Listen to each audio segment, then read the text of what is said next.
Mendekati pencoblosan pemilihan umum Februari mendatang, logistik pemilu yang dicetak di Jawa Tengah sudah mulai didistribusikan ke Kabupaten Muara Enim. Dengan pengawalan ketat dari pihak kepolisian Brimob Polda Jateng, truk pengangkut surat suara Presiden dan DPR RI masuk ke gudang logistik milik KPU Muara Enim. Selanjutnya disimpan di gudang logistik yang disiapkan oleh KPU sebelum nantinya didistribusikan ke TPS. Total surat suara Presiden dan DPR RI yang diterima KPU Muara Enim sebanyak 463.587 surat suara, di mana jumlah tersebut sudah ditambah 2% dari jumlah DPT Muara Enim. Selanjutnya KPU masih menunggu pendistribusian logistik pemilu lainnya, di antaranya surat suara DPD RI yang baru akan dikirim dari percetakan di Klaten, Jawa Tengah.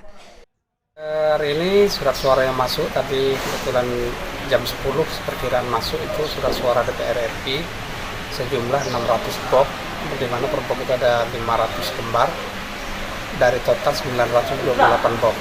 Namun yang 328 nanti akan menyusul berbarengan dengan surat suara provinsi yang insya Allah hari ini berangkat dari Klaten. Oh, ini langsung dari percetakan? Betul, jadi dari PT Macanan Jaya Klaten. Selain surat suara, apalagi? Tadi ada formulir juga yang sudah masuk, formulir DCT dan daftar pasangan calon untuk Presiden dan DCT dari 4 jenis surat suara, baik DPR RI, DCT Provinsi, DCT Kabupaten juga sudah masuk. Untuk apa yang disebutkan tadi itu termasuk cadangan juga ada? Betul, jadi surat suara itu untuk bersama cadangan itu 500 berapa? Kami ada 423.587 lembar surat suara per jenis surat suara.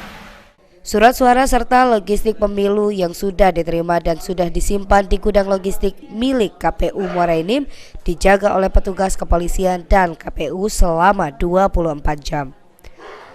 Mardiansyah, PAL TV.